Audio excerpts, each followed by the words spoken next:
आपका स्वागत है। हमारे क्लास में आपका स्वागत है। और आज मैं फिर से आपके लिए एक बहुत ही महत्वपूर्ण टॉपिक लेकर हाजिर हूँ। मैं हमेशा महत्वपूर्ण टॉपिक लेकर के ही हाजिर रहती हूँ क्योंकि यह महत्वपूर्ण होता है, इसे हमें सभी को जानना ही चाहिए। और आज का जो हमारा टॉपिक है वह क्या है? सम्राट अशोक और अशोक के धम्म।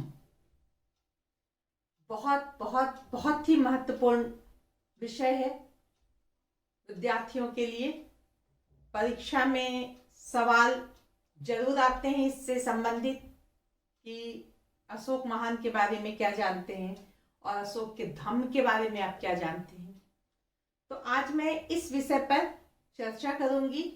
इसे आप शुरू से अंत तक देखिए क्योंकि मैंने बड़े चैप्टर को छोटा करके आपके सामने रखा है, बनाया है, लेकिन इसके हर पहलू पर हमने गौर किया है जिससे आप भी गौर करेंगे।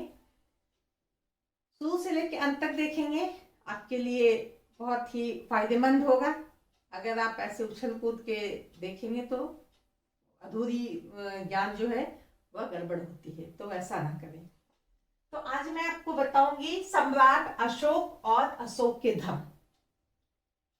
हम जानते हैं, हमने मौर्य साम्राज्य पढ़ा, चंद्रगुप्त मौर्य पढ़ा, किस तरह चंद्रगुप्त मौर्य ने एक विशाल साम्राज्य का निर्माण किया था अपने गुरु चाणक्य के परामर्श से, उनकी सहायता से, उनके निर्देशन पे एक बहुत बड़े साम्राज्य का निर्माण उनके पुत्र बिंदुसार हुए।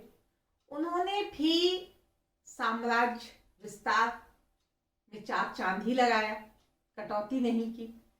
और बिंदुसार के बाद उनका पुत्र सम्राट अशोक, जो 273 ईसा पूर्व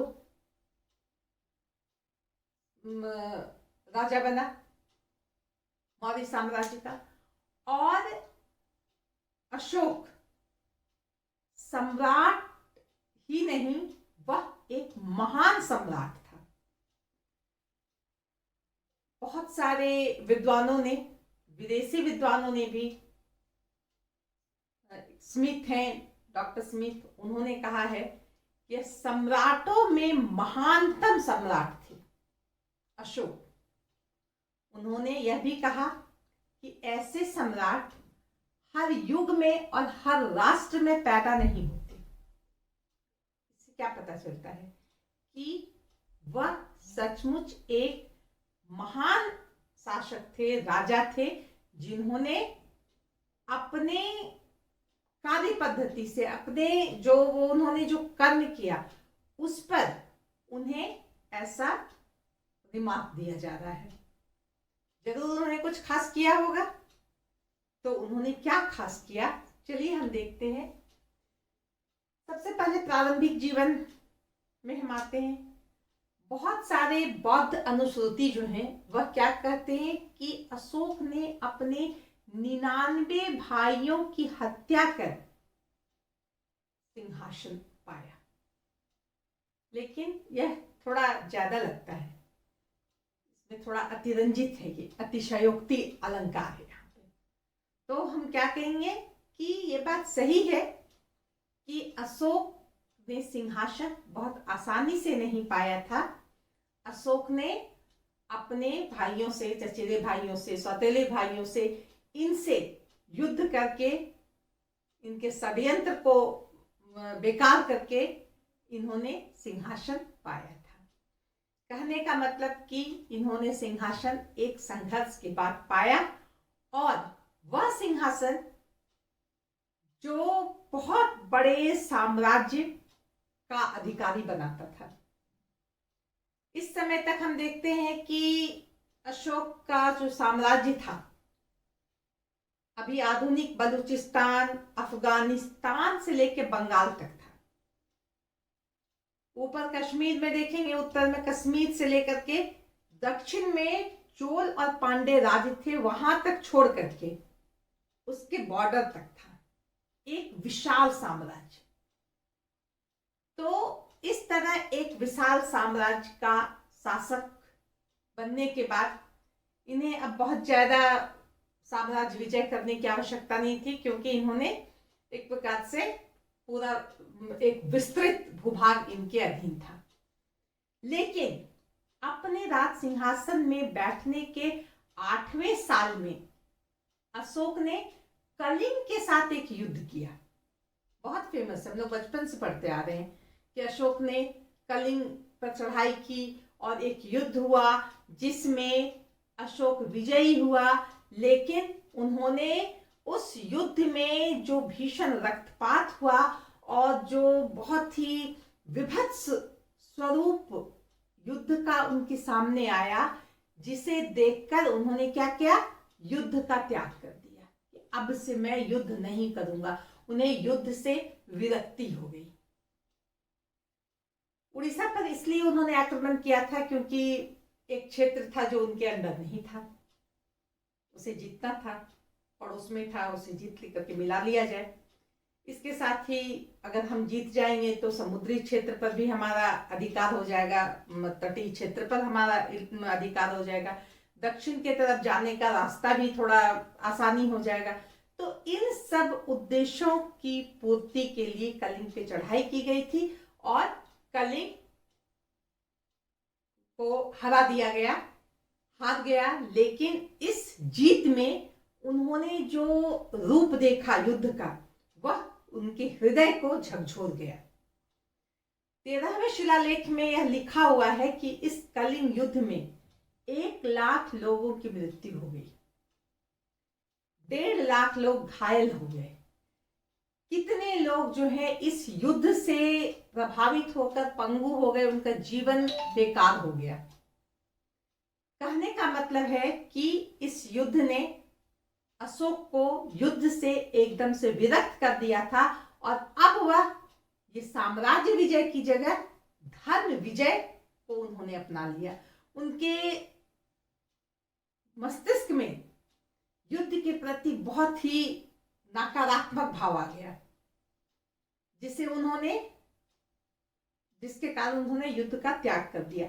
लेकिन यह कहा जा सकता है कि उन्होंने युद्ध का त्याग कर दिया, इसे निगेटिव वे में नहीं लिया जा सकता है, इसे हम पॉजिटिव वे में ले सकते हैं कि इसके साथ ही उनके दिमाग में क्या आ गया कि हमें जन कल्याण करना है, जनता के लिए हमें काम करना है, जनता खुश रहे, जनता को इस लोक में परलोक में हर जगह सुख की प्राप्ति हो।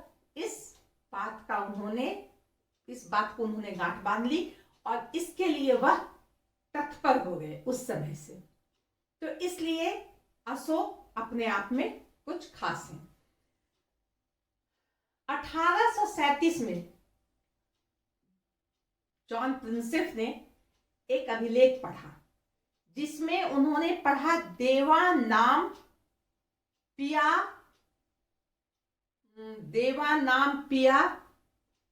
दासी, और उसके बाद और भी ग्रंथों में उन्होंने पिया दासी या देवा नाम पिया का जिक्र ये किया, जिसमें ये ब्राह्मी लिपि में लिखा हुआ था, जिसे हम कहते हैं भी देवा नाम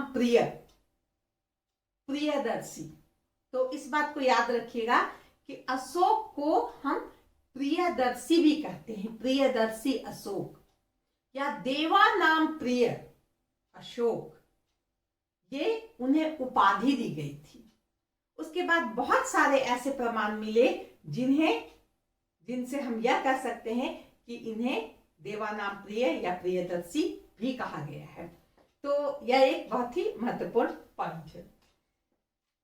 इनका संबंध विदेशों से भी, इनका संबंध अभी बताया मैंने कि इनका अपना साम्राज्य इतना बड़ा था, विदेशों से भी अशोक का संबंध बहुत अच्छा रहा। नेपाल के एक धनी व्यक्ति, धनी सेठ जिसको कहा जा सकता है, उनके यहाँ इनके बच्चों का वैवाहिक संबंध हुआ। इसके बाद सीरिया से भी उनका संबंध बहुत अच्छा था, वहाँ एंटियोकस नाम का जो शासक था उससे इनके संबंध अच्छे थे। मिस्र में फिलाडेल्फस नाम के जो शासक थे उनसे इनके संबंध अच्छे थे। मेसिडोनिया में एंटीगोनस थे, उनसे इनके संबंध अच्छे थे। एपिरस में अलेक्जेंडर थे, उनसे भी इनके संबंध अच्छे थे। कहने का अर्थ यह है कि आंतरिक रूप से और बाहरी रूप से यह बहुत ही सशक्त साम्राज्य था अशोक का। इन्हें बहुत ज्यादा टेंशन नहीं लेना था कि उधर साम्राज्य बढ़ाना है, उधर आक्रमण करना है, उधर के आक्रमण से बचना है। ऐसी ऐसी बातों से वह निश्चिंत थे। और इसी समय में कलिंग युद्ध हुआ और कलिंग युद्ध के बाद उन्होंने युद्ध छोड़ करके, साम्राज्य विजय छोड़ करके धर्म विजय का रास्ता अपना लिया। और अब उनके आदर्श जो है वह बिल्कुल अलग हो गए। सिर्फ और सिर्फ लोक कल्याण, जन कल्याण इनका आदर्श हो गया। तो इस तरह से हम देखते हैं कि अशोक ने अपना, जब सिंहासन पे वो बैठे और इस बीच उनके साथ ऐसी घटनाएं हुई और इस तरह से उनका जो है हृदय परिवर्तन हो गया।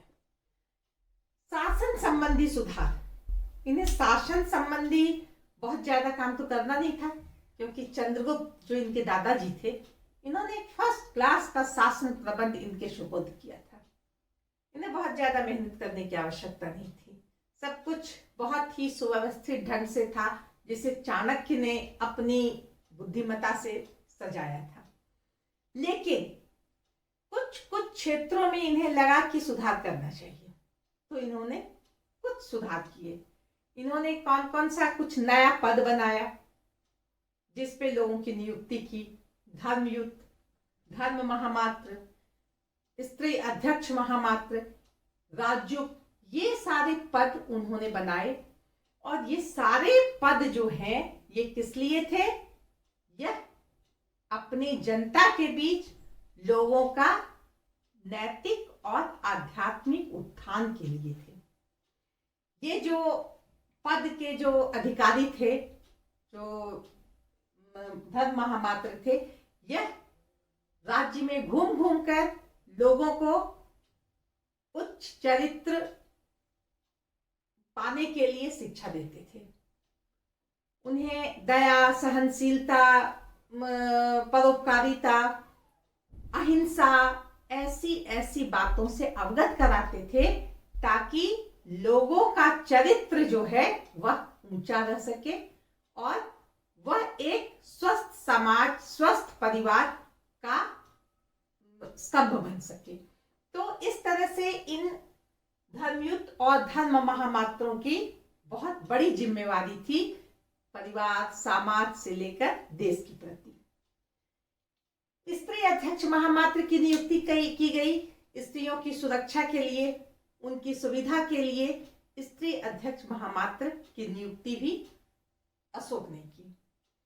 इसके अलावा जो राजुक थे, इनका क्या काम था कि न्याय के क्षेत्र में सही समय पर न्याय मिले, लोगों को असुविधा ना हो। राजुकों की नियुक्ति इसलिए की गई, कहने का मतलब है कि न्याय के लिए जनता बहुत इंतजार ना करे, ना उसके साथ गलत न्याय हो, ना उसके साथ सही समय पे उसे सही न्याय मिल सके। बहुत सारे बात में हम देखते हैं कि अशोक ने बहुत सारे दंड को जो है अब कभी कभी किसी आयोजनों पर उसे माफ करने की भी बात कही। बहुत सारे अधिकार इन्हें दिए, दंड संबंधी अधिकार दिए, माफ करने संबंधी अधिकार दिए। इस तरह से हम देखते हैं कि जो भी काम इन्होंने इस क्षेत्र में किए उसका सिर्फ और सिर्फ एक ही उद्देश्य था कि जनता का कल्याण हो। वो जनता को अपने बच्चे की तरह मानते थे। एक अभिलेख में उन्होंने लिखा है कि जिस तरह मैं चाहता हूं कि मेरे बच्चे इस लोक में भौतिक सुख सुविधाओं को प्राप्त करें, इस जिंदगी में पूरे सुख सुविधा को प्राप्त करें और अंत में परलोक में जाकर भी उन्हें अच्छा जगह मिले, स्वर्ग में भी उसे सही जगह मिले, तो उसी तरह हमारी जनता भी भौतिक सुख भी प्राप्त करे, आध्यात्मिक अपना जो बल है उसे भी मजबूत रखे, ताकि परलोक में उसे एक अच्छा जीवन मिले। कहने का अर्थ यह है कि अशोक अपनी जनता को अपने बच्चे की तरह देखता था। जिस तरह अपने बच्चे के सुख सुविधा के लिए माँ बाप तत्पर रहता है कि किस तरह इसे हर सुख सुविधा मिले, यहाँ अभी मिले, बड़े हो जाए तब मिले, बाद में मिले, उसी तरह अशोक अपने प्रजा के लिए यह इसके लिए तत्पर रहता था। अशोक ने अपने जो संदेशवाहक थे उन्होंने उनसे क्या करवा दी, घोषणा करवा दी थी, अगर किसी को आवश्यकता पड़े हमारी, चाहे मैं खा रहा हूं, चाहे सो रहा हूं, चाहे मैं किसी भी काम में हूं, तो मुझे कहा जाए, मुझसे बताया जाए और मैं उसके लिए हमेशा तैयार रहूंगा। कहने का अर्थ है कि ऐसा राजा, यही अशोक सम्राट की खासियत थी कि उन्होंने अपने सुख सुविधा का ध्यान ना रखते हुए अपनी जनता, अपनी प्रजा के कल्याण के लिए सोचा। यह एक बहुत बड़ी बात थी। हम जानते हैं, बचपन से हमने पढ़ा है कि अशोक ने लोक कल्याणकारी कार्य किए। उन्होंने बहुत सारे लोक कल्याणकारी कार्य किए। क्या लोक कल्याणकारी कार्य? उन्होंने सड़कें बनवाई, नहरें बनवाई, कुआं खुदवाए, सड़कों के किनारे वृक्ष लगवाए जो छायादार हो, फलदार हो। उन्होंने सड़कों के किनारे सराय बनाई जहां लोग विश्राम कर सके, विश्राम गृह जिसे कहा जा सकता है। उन्होंने चिकित्सालय बनाया, ना सिर्फ मानव के लिए, मनुष्य के लिए, उन्होंने पशुओं के लिए भी चिकित्सालय की व्यवस्था की। आश्चर्य की बात है ना। उन्होंने जंगल की सुरक्षा की व्यवस्था की। अनेक अधिकारी थे जो जंगल की सुरक्षा के लिए होते थे, जंगल के जीव की सुरक्षा के लिए होते थे। साथ ही साथ जंगल में आग ना लगे इसके लिए भी वो प्रयासरत रहते थे। कहने का अर्थ यह है कि जीवन के हर क्षेत्र को उन्होंने अपने स्तर से अपने स्तर से पूरे दिल लगाकर काम करने की या उस क्षेत्र में सुधार करने की कोशिश की थी। यह लोक कल्याणकारी कार्य थे जिसे अशोक ने किया। उस समय विहार यात्राएं होती थी। राज परिवार के लोग, राजा रानी, इन लोग विहार करते थे, शौक से घूमना फिरना जो होता था। इस जगह पर अशोक ने क्या कहा कि धर्म यात्राएं होनी चाहिए।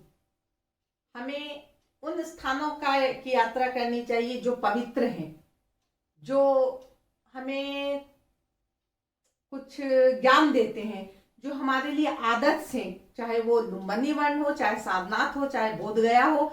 ऐसे तीर्थ स्थान जो हैं वह हमारे लिए पूजनीय हैं, पुण्य है। हमें इन यात्राओं पे ध्यान देना चाहिए। साथ ही साथ उन जगहों पर भी, उन गांव में, उन कस्बों में, शहरों में घूमना चाहिए और घूम करके देखना चाहिए कि प्रजा को किसी तरह की तकलीफ तो नहीं है, उसे किसी तरह की जरूरत तो नहीं है, और अगर जरूरत है तो उसे पूरा किया जाए, उस तकलीफ है तो उसे दूर किया जाए। इन सब बातों को अशोक ने अपना आदर्श बनाया था और इसी पर वो चलते थे। उन दान देना उनके लिए बहुत पुण्य का काम था। वह बौद्धों को दान देते थे, श्रमणों को दान देते थे, आजीविकों को दान देते थे। कहने का मतलब कि बौद्ध हो, जैन हो, ब्राह्मण हो, आजीवक हो, किसी को भी अगर भूमि की आवश्यकता है, धन की आवश्यकता है, तो उन्हें वह दान देते थे और इस तरह वह इनकी सहायता करते थे। क्यों? क्योंकि ये जो ब्राह्मण, श्रमण, जैन, आजीवक जो भी थे, यह धर्म के प्रवर्तक होते थे। यह धर्म पर जो है लोगों को चलने के लिए प्रेरित करते थे और एक प्रकार से यह महान होते थे अशोक की नजर में, इसलिए इन्हें बहुत अधिक सम्मान दिया जाता था। किसी के साथ कोई भेदभाव नहीं किया जाता था। तो इस तरह हम संक्षेप में अशोक के बारे में इतना कह सकते हैं। लेकिन जब बात आती है अशोक के धम्म की, तो यह एक बहुत विशेष बात होती है कि किसी राजा का क्या धम्म हो सकता है, क्या धर्म हो सकता है। ये धम्म क्या है? संस्कृत में जो धर्म होता है उसी का पाली या प्राकृत में उसे धम्म कहते हैं। तो अशोक का धम्म एक राजा का धम्म, हमने नहीं देखा कि चंद्रगुप्त का कोई धम्म है, बिंदुसार का कोई धम्म है, और भी बहुत सारे राजा हो उनका कोई धम्म है, लेकिन अशोक का एक धम्म है जिस पर हम बहुत चर्चा करते हैं, जो हम जानना चाहते हैं, जो हमें जानना चाहिए। तो अशोक का धम्म क्या था, ये दो अर्थ में आता है। ऐसे अशोक किस धर्म का था, कौन सा धर्म मानने वाला था, ये भी इसका अर्थ निकल सकता है।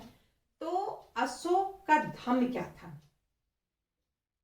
अलग अलग विद्वानों ने, अलग अलग स्रोतों ने अलग अलग बातें कही है अशोक के बारे में। महावंश नाम की जो पुस्तक है उससे क्या पता चलता है कि अशोक ब्राह्मण था। वह प्रतिदिन बहुत हजारों ब्राह्मणों को भोजन करवाता था, उसे दान देता था, उसकी सेवा करता था, ऐसा महावंश कहता है।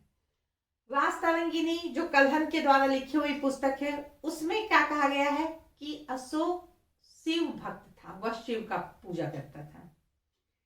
अब हम बात करते हैं कुछ इतिहासकारों की। डॉक्टर भंडारकर हैं, उनका कहना है कि अशोक धर्म निरपेक्ष था, वह किसी धर्म से नहीं था, उसके लिए हर धर्म का बराबर महत्व था, वह किसी धर्म का नहीं था।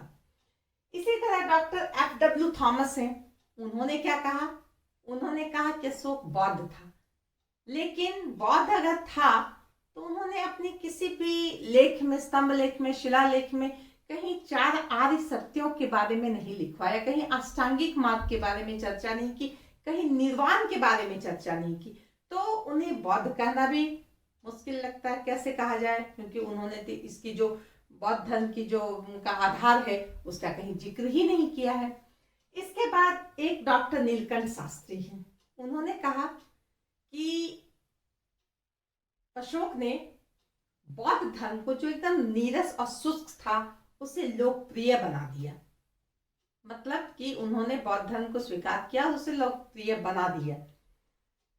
इसी तरह डॉक्टर स्मिथ है, उन्होंने कहा कि वो भारतीय जितने धर्म हैं, तो भारतीय धर्म को उन्होंने अपनाया था। उस समय कौन से धर्म थे, ब्राह्मण धर्म, जैन धर्म, बौद्ध धर्म, तो ये भारतीय धर्म को उन्होंने अपनाया था। इस तरह से आर.के. मुखर्जी का क्या कहना है, और स्मिथ भी इसमें हाँ मिलाते हैं कि अशोक का धर्म न ब्राह्मण धर्म था, न बौद्ध धर्म था, न जैन धर्म था, न ये धर्म था, धर्मनिरपेक्ष था, वह एक नैतिक धर्म था, जो नैतिक धर्म होना चाहिए। तो इस तरह से हम अशोक के धर्म के बारे में हम एक नजर से देखें तो ये चर्चा कर सकते हैं, लेकिन अशोक का जो धर्म था वह कुछ और था। वह क्या था, अशोक के धर्म में सभी धर्म का सम्मान था, इसमें किसी धर्म के साथ कोई पक्षपात नहीं किया गया था कि बौद्ध धर्म को बहुत ज्यादा सम्मान दिया जा रहा है, बौद्ध भिक्षुओं को बहुत सम्मान दिया जा रहा है, उन्हें बहुत दान दिया जा रहा है, उन्हें बहुत धन दिया जा रहा है, तो ऐसी बात नहीं है। अशोक ने सभी धर्मों को बराबर रूप से सम्मान दिया था, संरक्षण दिया था, किसी के प्रति, किसी धर्म के प्रति उनके मन में कोई बुरा भाव नहीं था। यह अलग बात है कि एक बब्रू शिलालेख में लिखा हुआ है कि मैं बुद्ध धर्म और संघ का समर्थक हूं। उन्होंने लिखा कि मैं संघ में एकता चाहता हूं, ऐसी बातें उन्होंने लिखी। तो वो बौद्ध धर्म मानने लगे होंगे, वो मानते होंगे, लेकिन उन्होंने जो जनता को जो दिया धर्म, जनता को जो उन्होंने संदेश दिया, जिसे अशोक का धम्म कहते हैं, वह बौद्ध धर्म पूरी तरह से नहीं था। उसमें हर धर्मों का इज्जत सम्मान था, सभी धर्मों का सार था। कहने का मतलब जो अच्छी बातें होती है सभी धर्मों में एक ही होती है।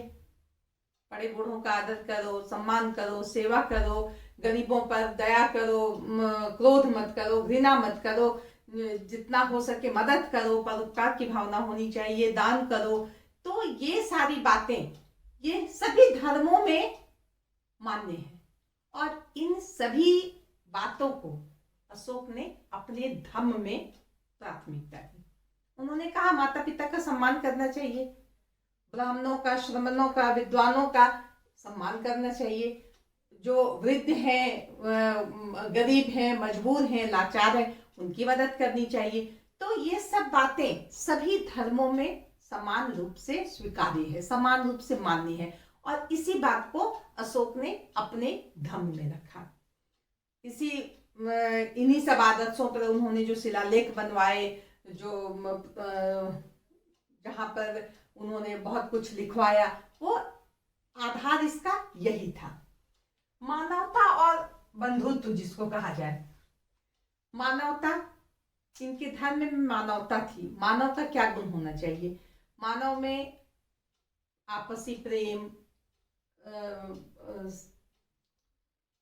मेल मिलाप, एक दूसरे का सहयोग, दया, करुणा, ये सब मानवीय भाव हैं। ये अशोक के धर्म की महत्वपूर्ण बात थी। लोगों में करुणा होनी चाहिए, मानव के प्रति ही नहीं, पशु के प्रति भी एक दया भाव होना चाहिए। पशु बलि या किसी की भी हिंसा, मानव तो छोड़ो, किसी भी पशु की हिंसा, पशु की बलि, यह सब अशोक के धर्म के अनुसार बिल्कुल गलत बात था, जिसे एक मानव होने के नाते हमें उसे नकारना चाहिए। तो इस तरह से मानवता और बंधुत्व जो है वह बना रहता है। अहिंसा, अहिंसा पर उन्होंने बहुत जोर दिया। पशु बलि पर बहुत कड़ाई से रोक लगा दी। महल या राजमहल में तो बिल्कुल ही इस बात पर पाबंदी थी कि पशु बलि हो। यह अलग बात है, आम जनता में होता था थोड़ा मोड़ा, लेकिन पूरी तरह तो बंद नहीं हो सका था, वो तो संभव नहीं था। लेकिन हाँ, इसकी जो संख्या वो बहुत कम हो गई थी अब।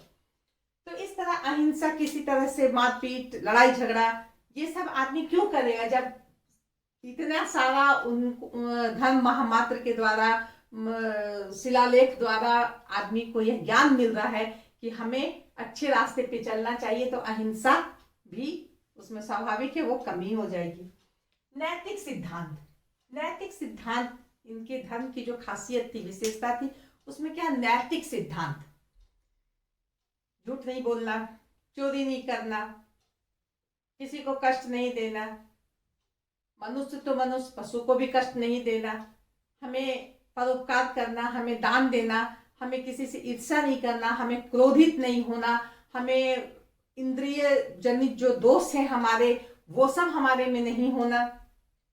तो ये सारी बातें एक नैतिक सिद्धांत है जो हर मनुष्य जानता है, लेकिन इसे बताया गया कि इसे हमें अपने जीवन में उतारना है।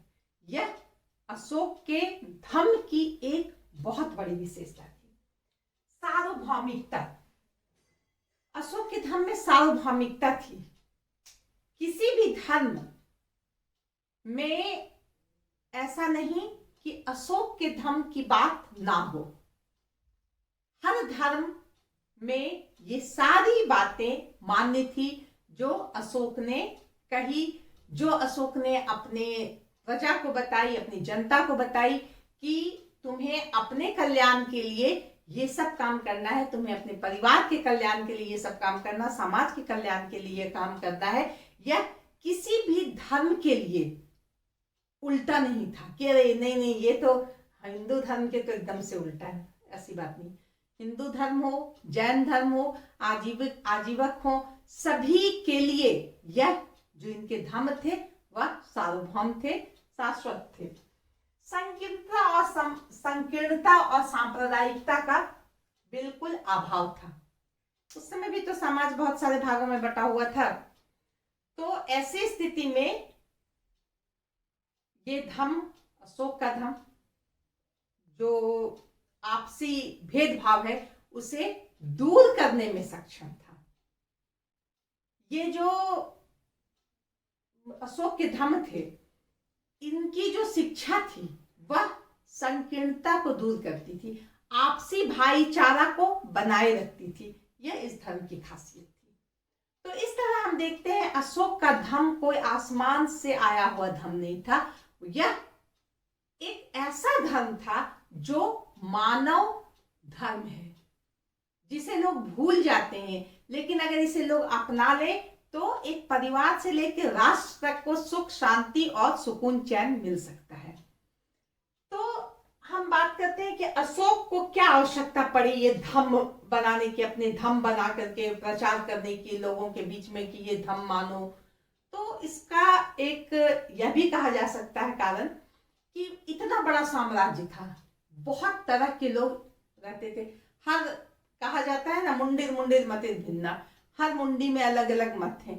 तो ऐसे में आपसी टकराव की संभावना बनती थी, आपसी संघर्ष की संभावना ना बने, इसके लिए अशोक का यह प्रयास था कि पूरे देश राज्य को, अपने साम्राज्य को एक सूत्र में बांधने के लिए इस तरह की व्यवस्था की गई। ये जो धर्म महामात्र थे, धम्म युक्त थे, पूरे साम्राज्य में फैलाए गए, जो लोगों को इस तरह की शिक्षा देके एक प्रकार से एकता के सूत्र में बांधने का काम करते थे। बहुत सारे विद्वानों ने इस बात को माना है। रोमिला थापर है, डॉक्टर रोमिला थापर, उनका भी यह कहना है कि समाज में उस समय जो धार्मिक आंदोलन हुए उसके कारण भी बौद्ध धर्म आ गया था, प्रकाश में आ गया था, जैन धर्म भी आगे आ गया था, इधर ब्राह्मण धर्म भी था। तो ऐसे में इनके बीच टकराव ना हो, इस टकराव से बचने के लिए इस तरह की व्यवस्था की गई थी कि टकराव ना हो।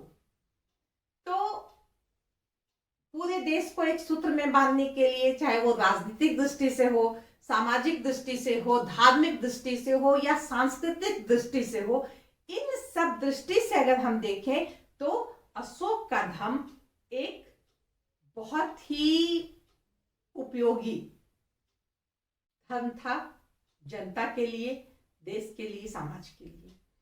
तो इस तरह से हम अशोक के धर्म को समझते हैं और आज का क्लास हम यहाँ समाप्त करते हैं। तो धन्यवाद।